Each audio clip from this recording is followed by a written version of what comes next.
189장입니다. 찬송가 189장 하신 후에 예배 시작하도록 합니다.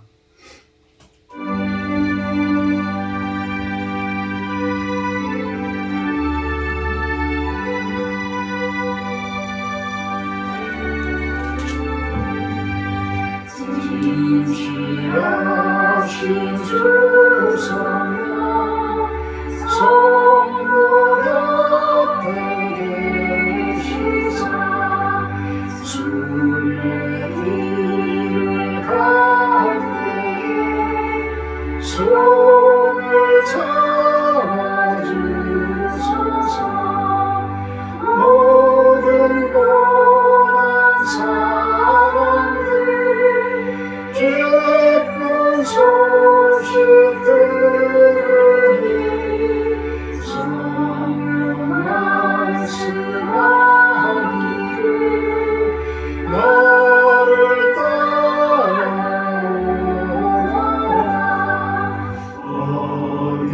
어디에나 계신 주 나를 도와주시사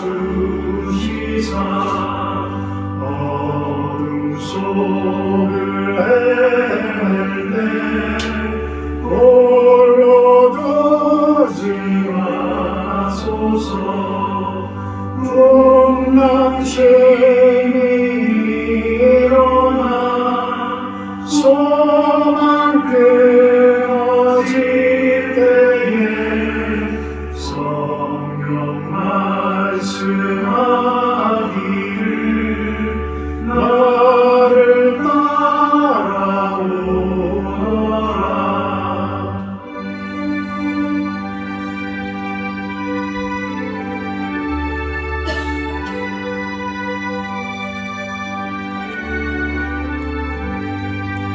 모든 수고 끝나고 너희 세계 원할 때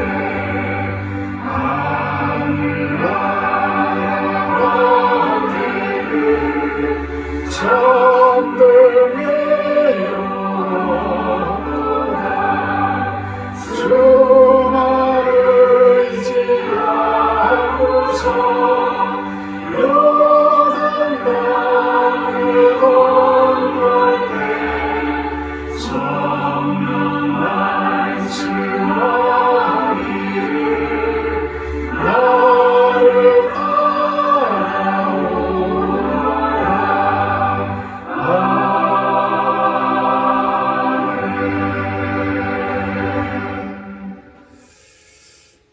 다같이 사도신경 하심으로 신앙 고백하도록 합니다. 나는 전능하신 아버지 하나님 천지의 창조주를 믿습니다. 나는 그의 유일하신 아들 우리 주 예수 그리스도를 믿습니다. 그는 성령으로 잉태되어 동정녀 마리아에게 나시고 본디 빌라도에게 고난을 받아 십자가에 못 박혀 죽으시고 장사된 지 사흘 만에 죽은 자 가운데서 다시 살아나셨으며 하늘에 오르시어 전능하신 아버지 하나님 우편에 앉아 계시다가 거기로부터 살아있는 자와 죽은 자를 심판하러 오십니다. 나는 성령을 믿으며 거룩한 공교회와 성도교제와 죄를 용서받는 것과 몸의 부활과 영생을 믿습니다. 아멘. 찬송가 22장 찬송하신 후에 구종심 사모님 기도해 주십니다.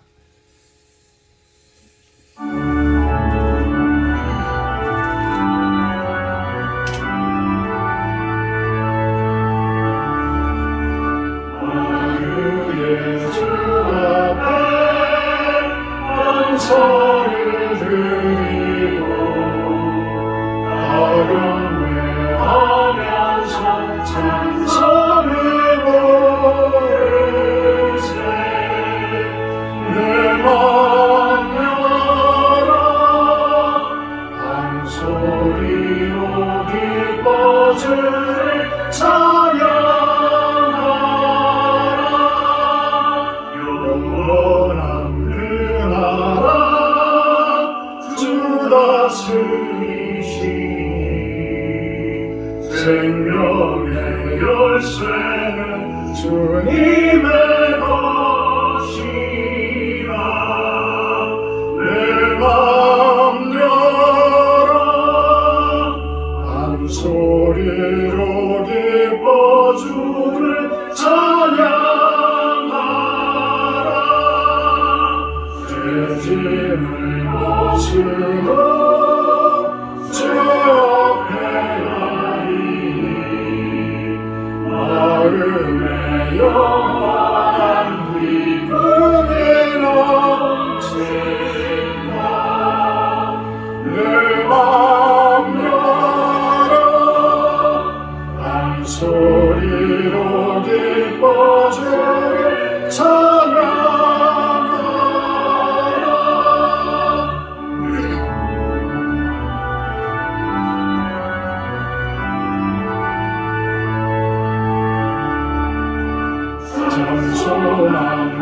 가지고 대나를 기리며 주 다시 오실 때 기쁘게 내 맘 열어 한 소리로 기뻐 주를 찬양하라.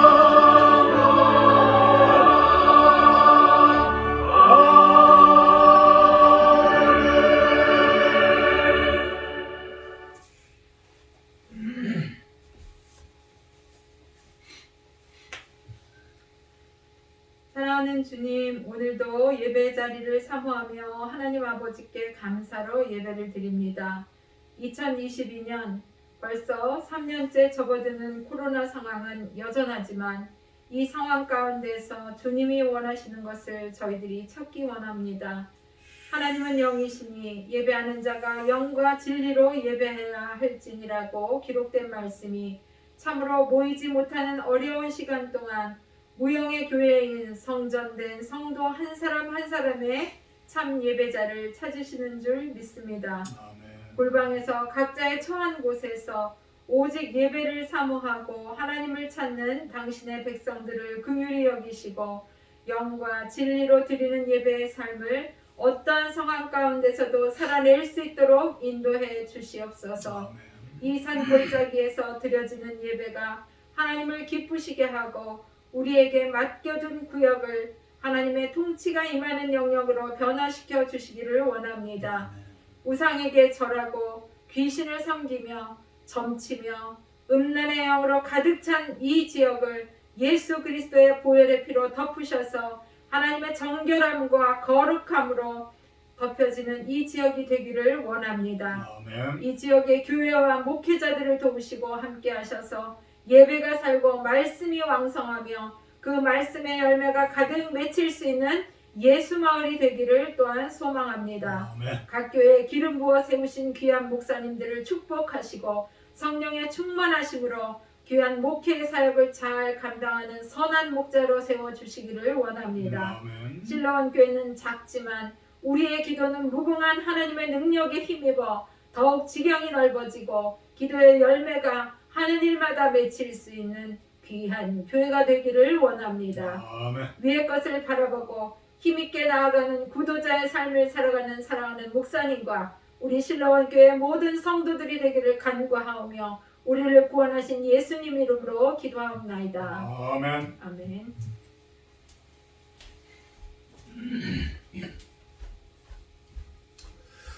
오늘은 요한복음 16장 말씀입니다. 요한복음 16장 1절에서 10절까지 제가 공독하도록 합니다.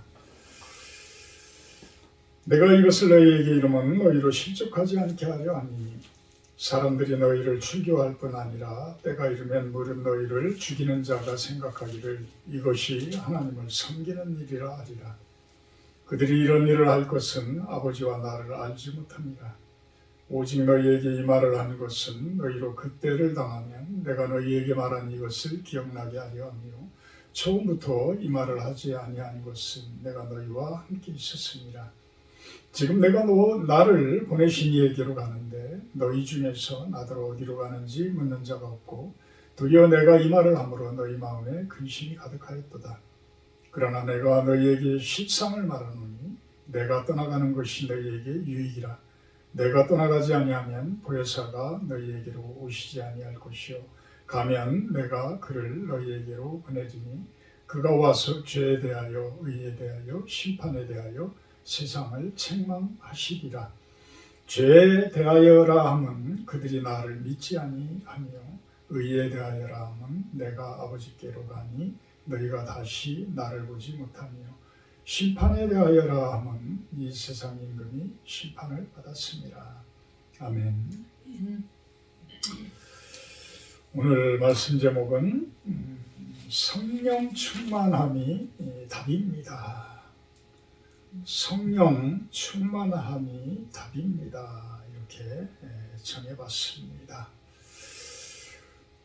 성령 충만에 대해서 우리들이 수도 없이 이야기를 많이 하고, 참 초신자나 아니면은 장로님이나 목회자나 참 성령 충만함에 대해서 이야기를 하는데, 과연 우리들은 그 직분에 의해서 성령 충만함의 그 정도를 우리가 참 봤으면, 깨달았으면 좋겠는데, 참 그렇지 못한 것이 우리들의 현실인 것 같습니다.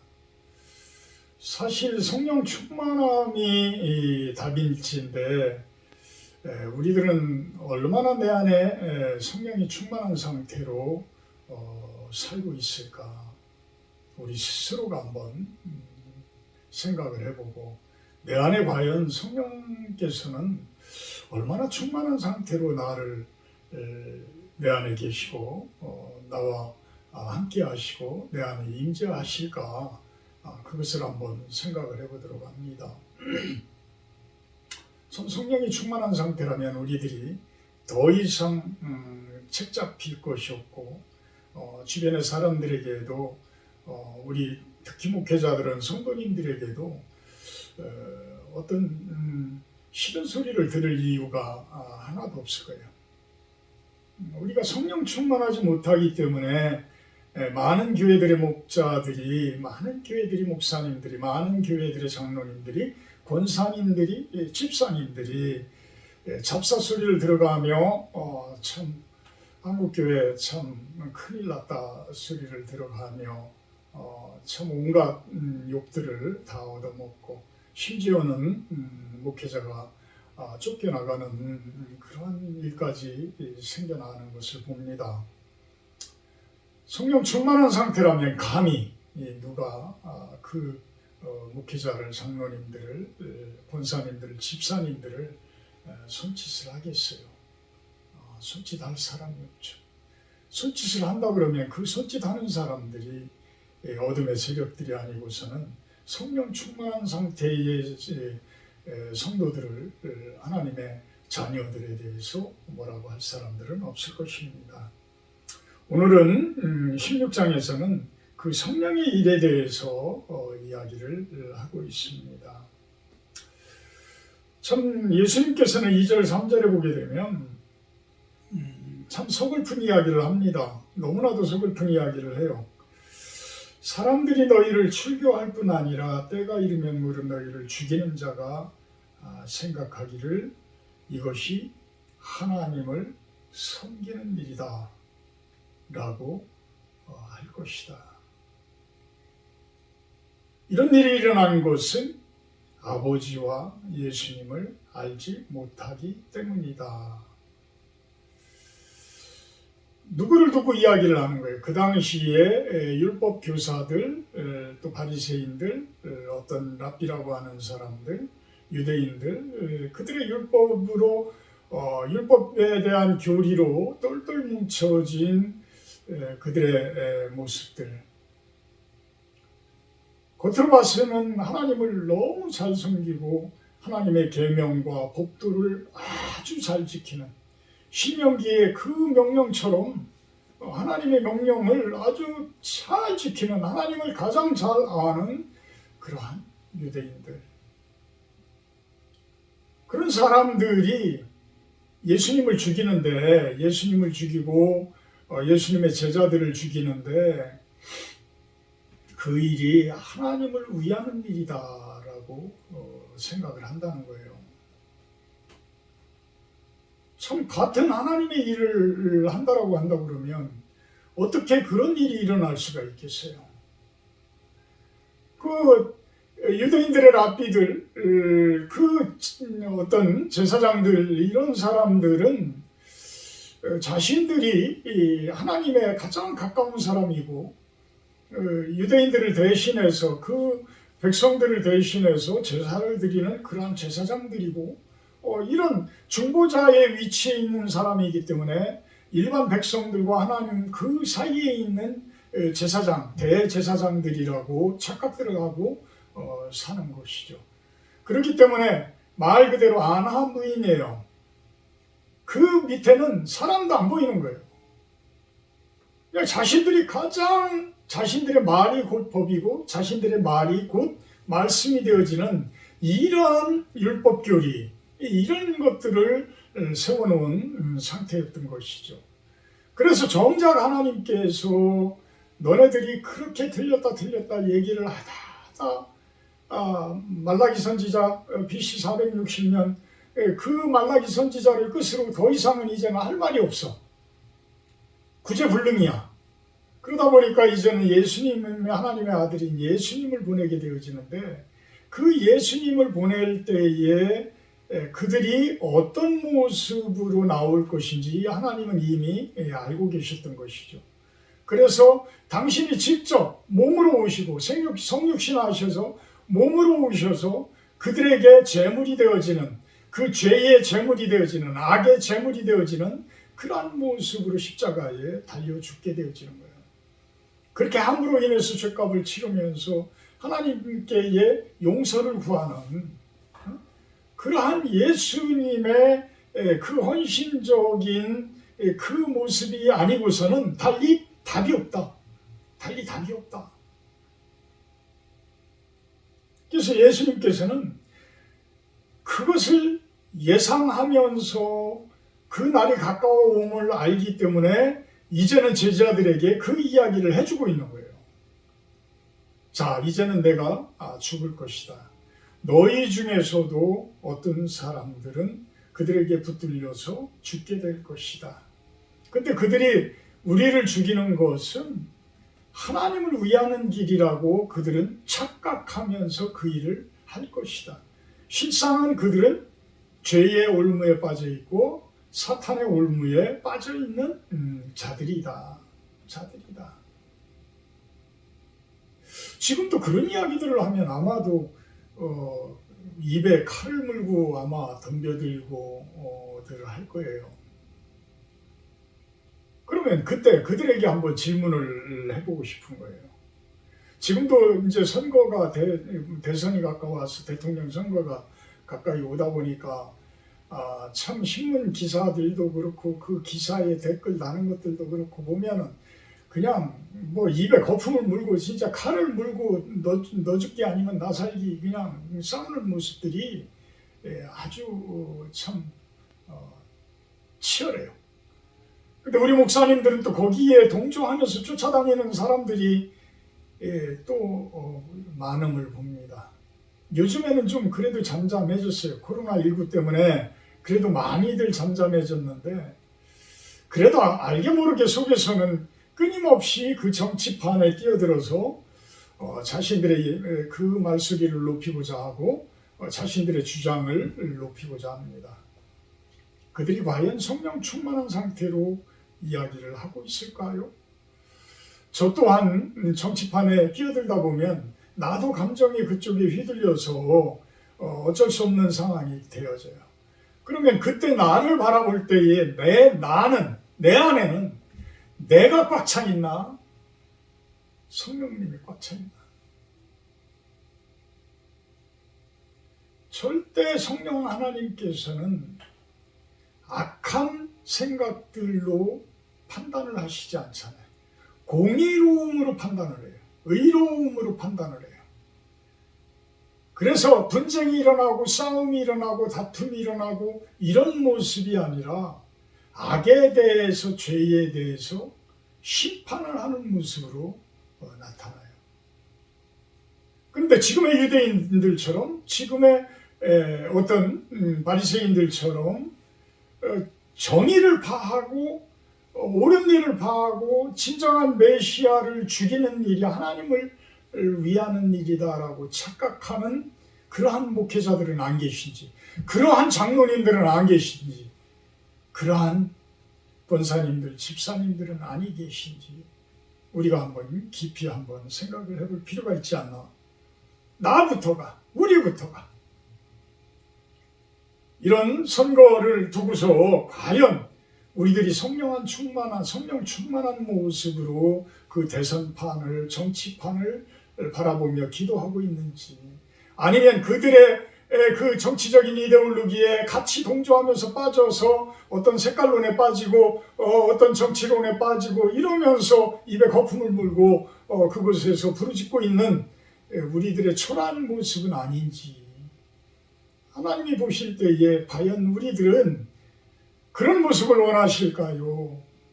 아니면 진정한 말씀 가운데, 복음 가운데, 성령 충만함 가운데서의 평화를 이야기하며 의를 이야기하고 정의를 이야기하고 공의를 이야기하는 모습으로 갈까요?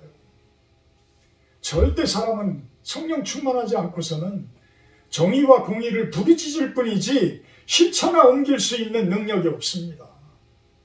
우리 사람들은 겉모습만 할 뿐이죠. 진정한 마음에서 우러나는 정의, 공의, 그것은 하나님의 말씀으로 이루어지는 거예요. 왜? 그것이 하나님의 법칙이기 때문에. 우리는 세상 가운데에서 정의, 공의를 부르짖는다고 한다고 그러지만 그들이 하나님을 믿지 아니하고 예수님을 영접하지 아니한 그들은 정치론에 빠진 정의와 공의예요. 그들의 어떤 정당을 위한 정의요, 정당을 위한 공의를 이야기를 합니다. 물론 그 중에는 백성들을 위해서, 국민들을 위해서 전적으로 헌신한다라고 생각하는 분도 있겠지요. 근데 정치판을 바라보면 결코 그런 모습으로 보여지지를 않고 있다라는 거예요. 그래서 성령 충만함밖에 답이 없어요.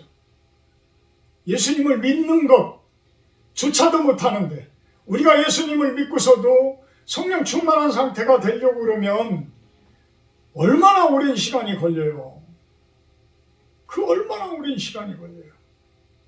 그런데 그것을 자신들의 부르짖음이 곧 정의인 양, 곧 공의인 양, 그렇게 이야기하는 것이 어찌 보면 참 말로는 할 수 없는 일들인데, 그것들이 믿음이 아니고서는 결코 할 수 없는 일인데, 성령님이 아니고서는, 하나님이 아니고서는 그 일을 이루어 갈 수가 없는 일들인데 라는 탄식을 해보게 됩니다.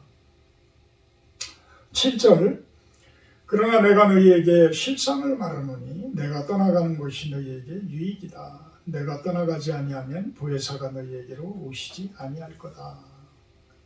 가게 되면 내가 그를 너희에게로 보낼 것이다. 그가 와서 죄에 대해서, 의에 대해서, 심판에 대해서 세상을 책망하시리라. 참 어찌 보면 성령을 얻은 우리들은 참 너무 감사한 거예요. 너무 감사. 우리가 참으로 어리석은 사람들인데, 사람들은 지식이 한계가 있어요. 지혜가 한계가 있어요. 아무리 우리가 똑똑하다고 하더라도 그보다 못한 사람들 앞에서 똑똑한 것이지 하나님 앞에서는 결코 똑똑한 사람들이 아니에요. 참 사법고시 패스하고 남들이 천재라고 하는 그 사람들도 수도 없이 잘못해서 결국에는 와이프도 감옥에 가고 또 지금의 그들의 모습도 수도 없이 죄를 범한 모습들이고 수도 없이 잘못을 범한 모습들이잖아요. 그러면서 술 취하면 엉뚱한 성적으로 타락한 모습들을 자기도 모르게 보이게 되어지고 그 추태한 모습들을 보이게 되어지고 이런 모습들, 이게 사람의 본성의 모습들이거든요. 그러면 우리들이 온전해질 수 있는 것이 무엇일까? 완전이라고 표현을 안 하겠습니다. 온전해질 수 있는 방법이 무엇이에요? 성령님밖에 답이 없어요. 성령님밖에. 내 안에 내 욕심 투성이 있나? 어떤 죄성 투성이 있나? 어떻게 하면 자기도 모르는 사이에 이제 죄에 아주 둔해져서 둔감해지기 때문에 하나하나 저지르다 보면 그게 죄인지도 몰라요. 그래서 머리 좋은 사람들은 그거를 교묘하게 빠져나가요. 그래서 검사 출신 판사 출신 이런 분들이 쉽게 감옥에 가요? 결국은 안 가잖아요. 그만큼 법에 대해서 잘 빠져나간다는 거예요. 근데 하나님이 보시기에 그들이 죄가 없습니까? 일반 백성들이 봤을 때, 도덕적으로 봤을 때 그들이 죄가 없습니까? 죄투성이에요. 죄투성이. 그들이 아무리 똑똑하다고 하더라도 결국은 본인의 욕심과 본인의 욕망과 어떤 본인의 그러한 죄성들이 차있게 되면 죄를 범하지 않을 수가 없어요. 그래서 그것을 비워야 된다. 그것을 비우고 대신 무엇이 채워져요? 내 욕망과 내 욕심과 내 정욕이 빠져나가는 그 자리를 하나님의 영이 채워줘야 된다. 신령한 영이 채워줘야 된다. 그래서 우리 몸도 그 영에 의해서 영의 몸이 되어지고 신령한 몸이 되어진다라고 성경에서는 이야기를 하잖아요. 그렇게 신령한 영으로 채워졌을 때에 우리들이 최종적으로는 하나님 만나러 갈 때는 우리들이 진정한 그 신령한 몸을 가지고 부활되어진 모습으로 하나님 앞에 서게 된다는 거예요. 그래서 몸이 다시 사는, 영혼만의 구원이 아니에요. 몸이 다시 사는 거예요. 몸이 다시 사는 거예요. 몸이 다시 사는 것을 믿습니다. 왜? 그 이야기를 하는 거예요. 그러면서도 우리는 영혼만을 구원을 또 주장하는 그런 분들이 또 있잖아요. 어쨌거나 이렇게 예전에도 성령께서 구약 성경을 보게 되면 지금 가까이 세례 요한의 아버지인 사가랴도 성령이 충만하였다라는 표현을 하기도 해요. 안나라는 그 여인도 성령이 충만하다라는 표현들을 하는데, 이렇게 구약 성경에서도 선지자들은 성령이 충만한 상태가 되어져요. 심지어는 사울 왕도 성령이 오게 되어지면서 예언도 하고 그 환상도 하고 환상도 보고 이런 표현을 하잖아요. 어쨌든 구약에도 성경이 있지만 구약의 성경은 진정으로 율법적으로 선지자의 모습이 되어졌던 자들에게 주어진 모습.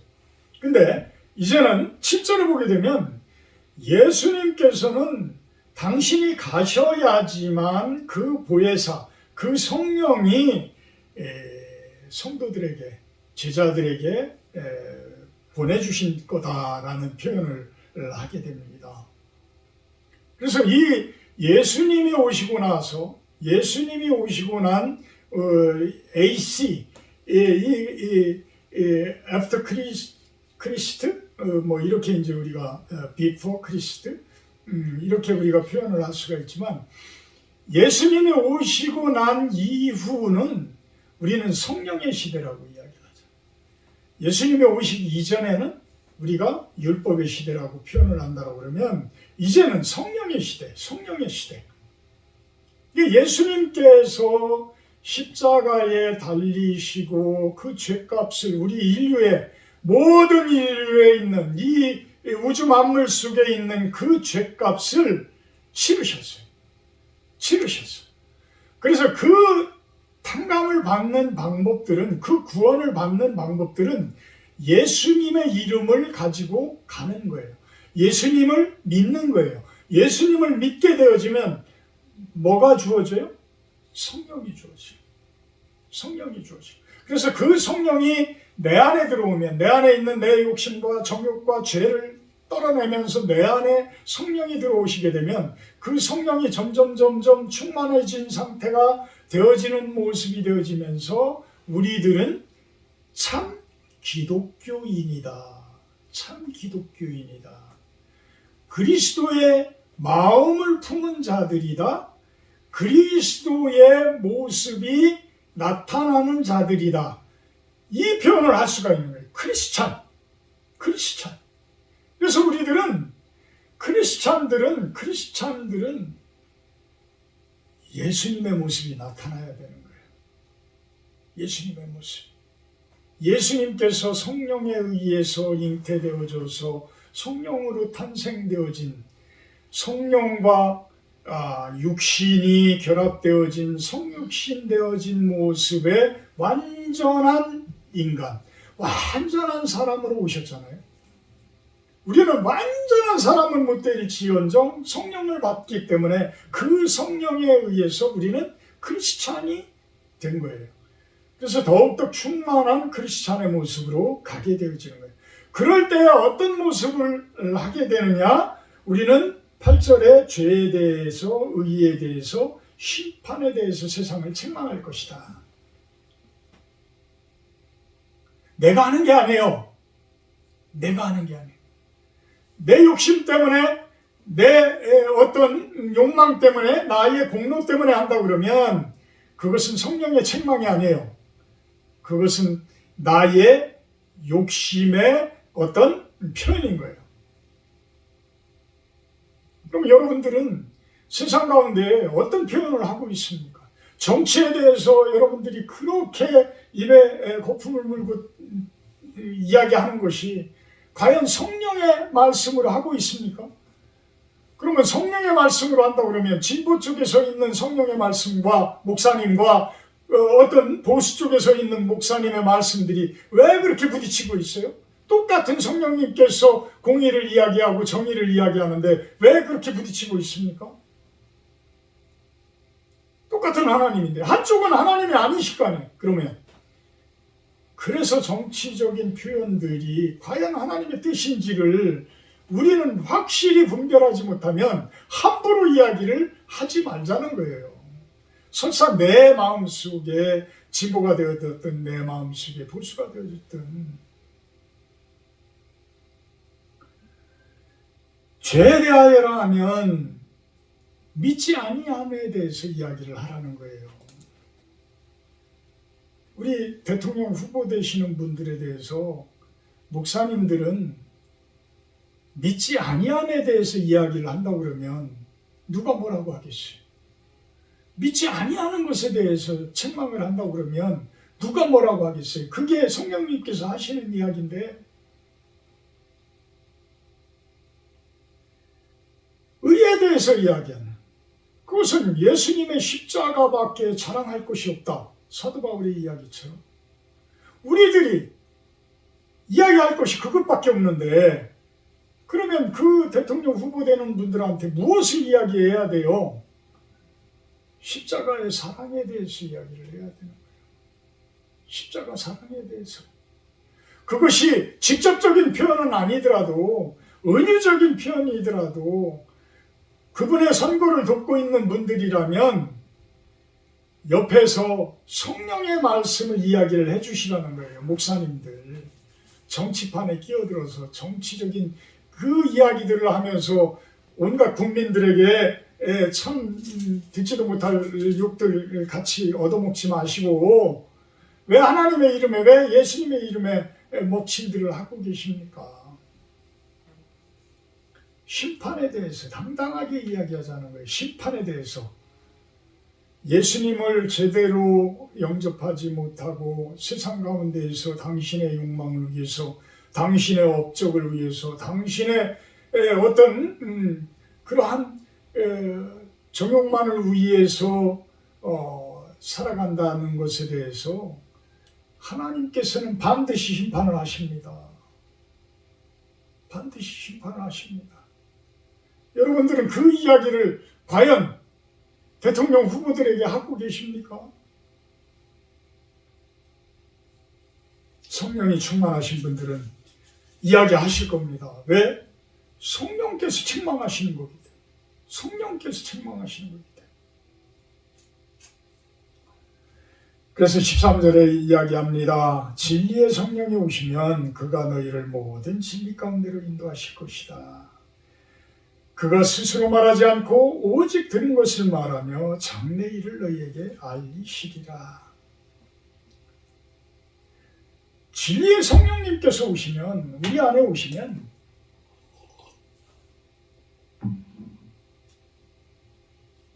진리를 이야기하게 하시오. 진리를. 거짓을 이야기하게 하신다지 않는 거예요. 진리를 이야기하는데 진리가 서로 싸웁니까? 진리인데 왜 싸워요? 물론 한쪽이 진리고 한쪽이 거짓이면 싸울 수 있어요. 그렇지만 참 진리는 악한 자들과 싸우지 않아요. 그들을 심판할 뿐이에요. 누가? 성령님께서. 그러면서 미래를 보여주신다는 거예요. 미래를. 장래일을 알게 해주신다는 거예요. 장래일. 장래에 어떻게 갈 것인가를 우리에게 감동으로, 우리에게 어떤 영감으로, 우리에게 어떤 음성으로 그것을 알려주신다는 거예요. 그런데 우리들은 수도 없이 내 뜻과 하나님의 뜻에 대해서 참 오해를 하고 있는 경우들이 너무 많아요. 저 또한 그래요. 저 또한 최근래에도 수도 없이 두 가지의 큰 그런 오류를 범했던 것 같습니다. 물론 성령 하나님께서 어떻게 이끌어 가시는지 모르지만 저는 성령님께서 이끌어 주신다라고 생각을 분명히 했기 때문에 아주 적극적으로 참 열정을 가지고 진행을 했었는데 그렇게 연해주 선교가 어떤 연해주의 농원 선교, 농원 선교가 어긋나는 것을 보고 큰 실망을 느꼈고요. 그러면서 또 어떤 전문 목회를 하라는 뜻으로 또 받아들이면서 또 진행을 했던 그 일이 또한 부결되어지는 모습을 바라보면서 아직도 내 안에 내가 너무 많구나. 아직도 내 안에 너무 내가 많은 것을 가지고 있었구나.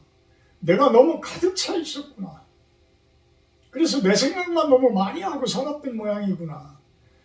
참 하나님 생각을 많이 하고 성령 하나님께서 가득 채워져 있는 그 모습 가운데서 살았어야 되는데 너무 내 생각만 많이 가지고 내 안에 나만 채우고 이렇게 살아왔구나 이런 생각을 합니다. 요즘에 제가 내 뜻인가 하나님의 뜻인가라는 책을 다시 한번 읽어보는데요. 제가 한번 그 책을 2번인가 읽었는데도 참 확실하게 그 책에 기억나는 것들이 별로 없어서 다시 한번 그 뜻에 대해서 과연 내가 생각하는 부분으로 그 목사님도 이야기를 하고 계신지를 살펴보기 위해서 제가 한번 또 읽어보는데 저는 그 대답은 그거라고 봐요. 성령 충만함이 답이다. 성령 충만한 상태에서는 하나님의 일을 당연히 이야기하잖아요. 그러니까 하나님의 뜻을 당연히 이야기하기 때문에 그 상태로 가진다는 거예요. 그래서 하나님 뜻을 분별하게 해주십시오. 하나님 음성을 저에게 들려주십시오. 하나님 기도를 통해서 저에게 말씀하여 주십시오. 이런 기도가 아니라 성령 충만케 하여 주시옵소서. 제 안에 성령이 가득한 모습이 되게 하여 주시옵소서. 이 기도가 우선이라는 거예요. 이 기도가. 그때에 하나님께서는 저에게 제대로 된 그러한 답을 주실 것이다. 그러면서 23절에는 그 상태가 되어지게 되면 너희가 무엇이든지 아버지께 구하는 것을 내 이름으로 주시리라. 지금까지는 너희가 내 이름으로 아무것도 구하지 아니하였으나 구하라. 그리하면 받으리니 너희 기쁨이 충만하리라. 자, 이제는 성령이 주어지는 이 때가 오게 되면 성령님께서 이제는 각 사람들에게 주어지잖아요. 구약시대에는 대제사장이 아까도 잠깐 표현을 했지만 백성들을 대신해서 대제사장이 피를 가지고 지성소에 들어가요. 1년에 한 번 대제사장이 지성소에 들어가서 그 피를 뿌리면서 모든 백성들의 죄사함을 중보를 합니다.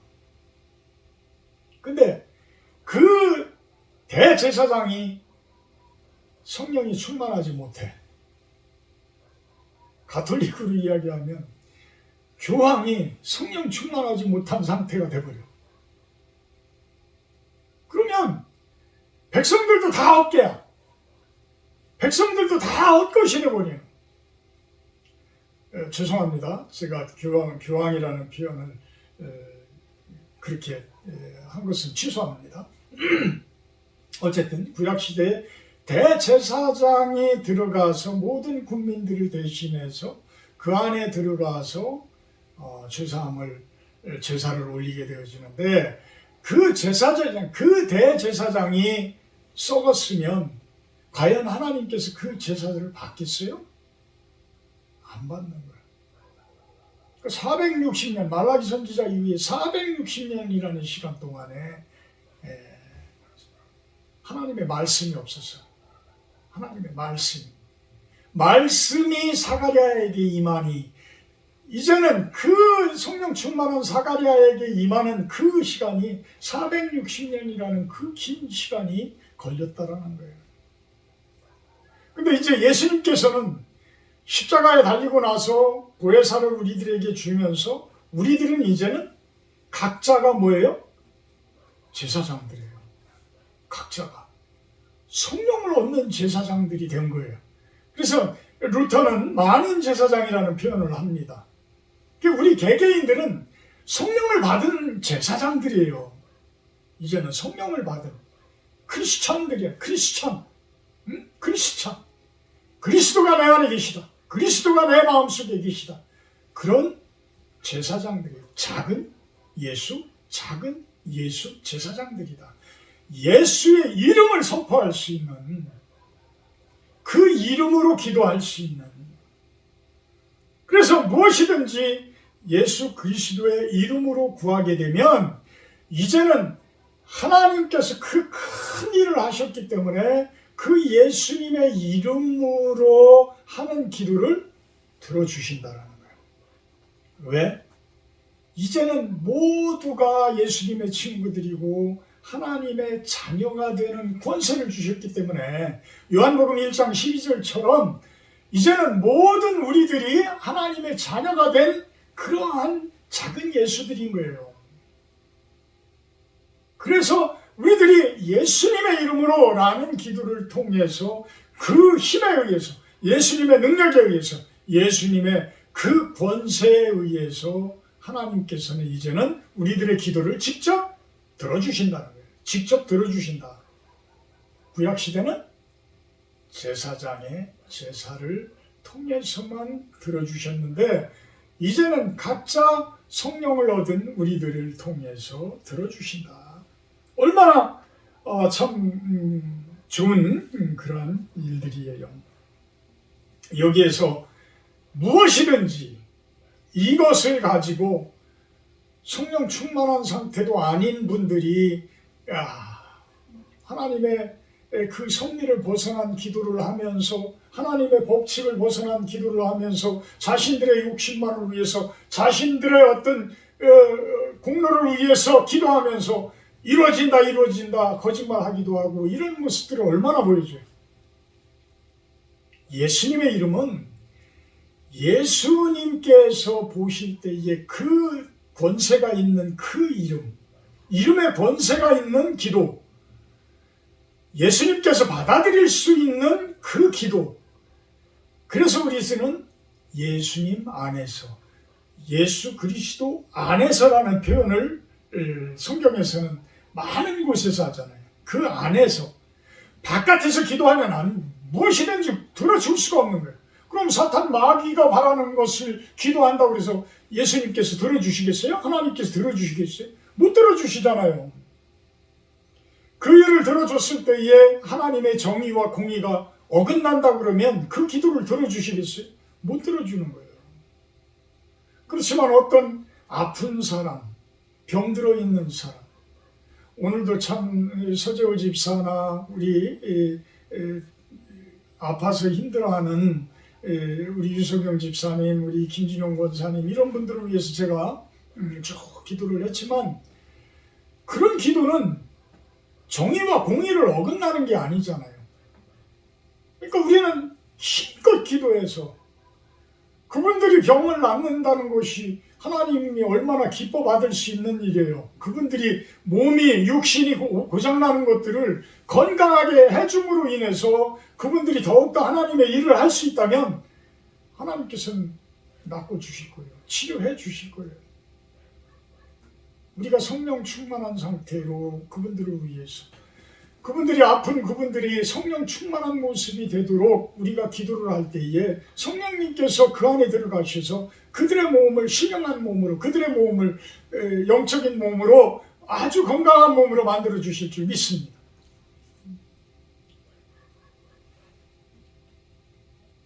(26절에) 그날에 너희가 내 이름으로 구할 것이요 내가 너희를 위하여 아버지께 구하겠다 하는 말이 아니다. 이제는 예수님께서는 각자에게 성령 보혜사를 줬기 때문에 여러분들의 기도를 이제는 직접 들어주실 것이니 여러분들이 직접 성령 충만한 상태에서 기도를 하십시오. 이 이야기를 하고 있는 것입니다.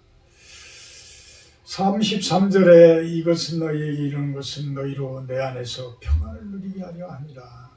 세상에서는 너희가 환난을 당하나 담대하라. 내가 세상을 이겼노라. 자, 예수님께서는 이제는 가고 있지만 내가 가는 것은 완전히 가는 것이 아니라 나 대신 성령을 너희들에게 보내줄 것이다. 그 성령이 너희들과 함께함으로 인해서 너희들은 내 안에서 참 평안을 누리게 될 것이다. 이 이야기입니다. 너희로 내 안에서 평안을 누리게 하려 합니다. 세상에서는 어떤 환난, 고통, 고난 이런 것들이 여러분들을 힘들게 할지라도 병마, 질병, 코로나19 우리를 힘들게 할지라도 담대하라는 거예요. 담대하라. 담대하라. 왜? 예수님께서 세상을 이기셨다는 거예요. 예수님께서 세상을 이기셨기 때문에 이 세상은 예수님의 거예요. 사탄 마귀의 것이 아니에요. 이 세상을 절대 포기해서는 안 돼. 내 몸을 포기해서는 안 돼. 내 마음을 포기해서는 안 돼. 이미 예수님께서 내 안에 들어오시고 성령 하나님께서 이 우주 만물 가운데 충만한 상태로 주어졌다라고 한다 그러면 이 세상은 비전이 있는 거예요. 이 우주 만물은 비전이 있는 거예요. 내 몸은 비전이 있는 거예요. 성령 충만만이 해답이다. 성령 충만함만이 진정한 답임을 우리들은 깨달아야 할 줄로 압니다. 사랑의 하나님 감사합니다.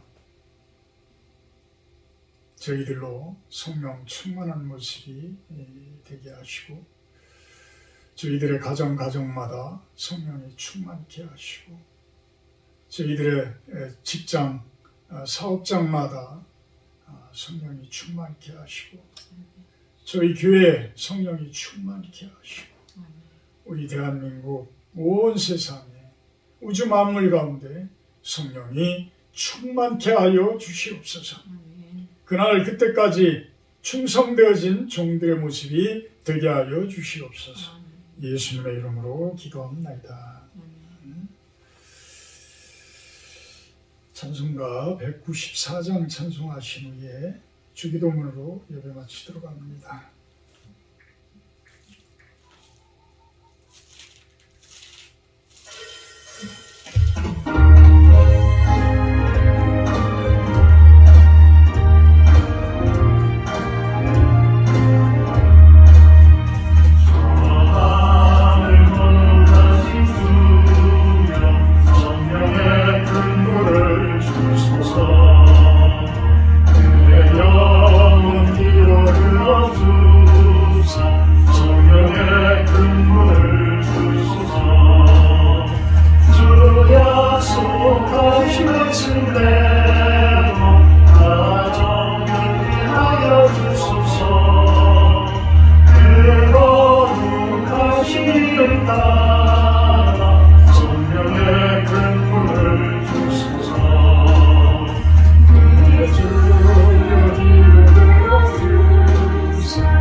하늘에 계신 우리 아버지여 이름이 거룩히 여김을 받으시오 나라의 임하옵시며 뜻이 하늘에서 이룬 것 같이 땅에서도 이루어지이다.